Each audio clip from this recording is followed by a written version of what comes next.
Good morning. Imagine Jesus coming to the front door of your home, standing there and knocking, then waiting for you to maybe look out the window and see him, decide to open the door and welcome him in. You would welcome him in, wouldn't you? I know I would.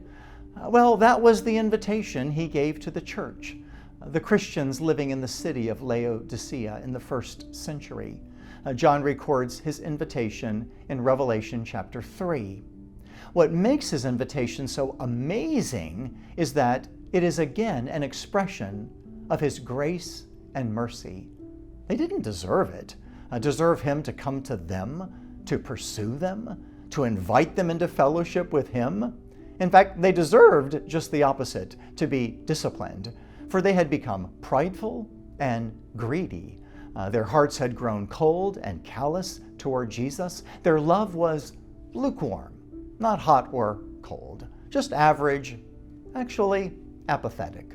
They were so blessed living in a wealthy city that they had become enamored by the things of this world. And Jesus informs them about their hearts. You say, I'm rich, I don't need anything. Not really even you, Lord. And he says, you don't realize, you don't recognize, you've lost sight of the fact that without me and my eternal blessings in your lives, you're wretched, pitiable, poor, blind, and naked. Wow! Now that had to have stopped them in their tracks. I tried to imagine what it might have been like when the church leaders gathered the congregation and then read the letter, Jesus' words to them. Surely it caused them to consider what they were thinking, how they were living, what they had done to drift from the Lord and loving him with all their hearts. So Jesus instructs them to repent zealously. In other words, take this seriously. Don't be dismissive toward the Lord. That's offensive and dishonoring of him and his word. After all, he is the one who is faithful and true. He only speaks the truth, so what he was revealing was accurate. So once reproved, Jesus extends his invitation. Listen to it. Behold, I stand at the door and knock. If anyone hears my voice and opens the door, I will come in and fellowship with him, and he with me. Yes, they were saved. They knew the Lord. But no, they were not walking in genuine fellowship with him. Their zeal for him had waned as they turned their attention toward the things of the world. That can happen, can it? God blesses us with earthly riches, and we turn our hearts away from him and onto them. And then if we're not careful, they begin to steal our hearts. They take our time. They require our talents, because the more you have, the more you have to take care of.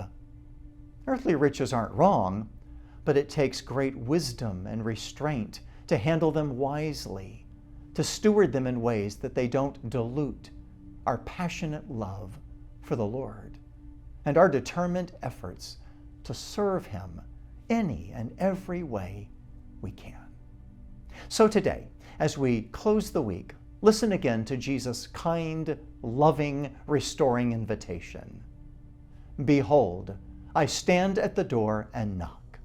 If anyone hears my voice and opens the door, I will come in and fellowship with him, and he with me.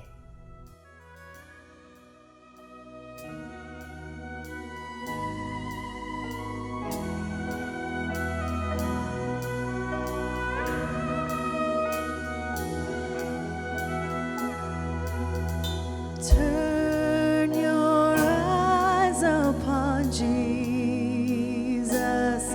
Look full in his wonderful face.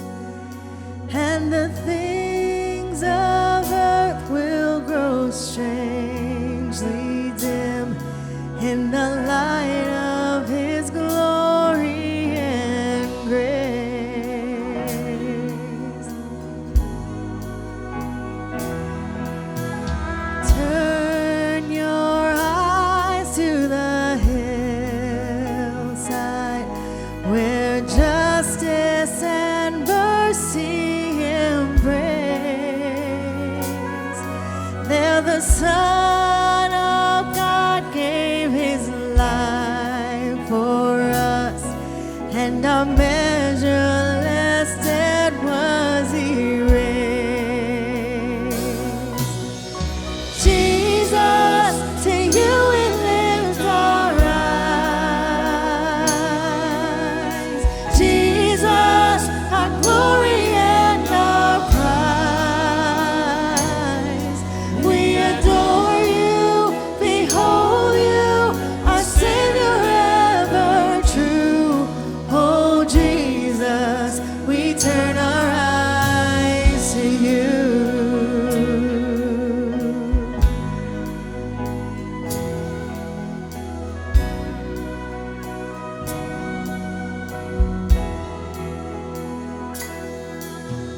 Turn your eyes to the morning and see Christ the Lion awake.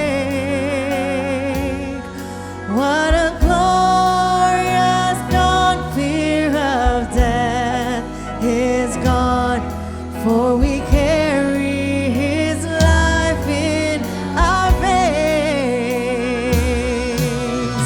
Jesus, to you we lift our eyes.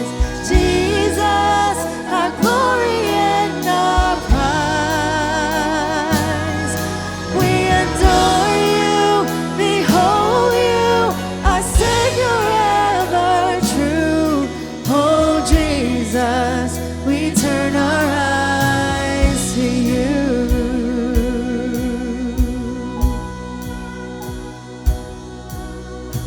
Turn your eyes to the heavens. Our King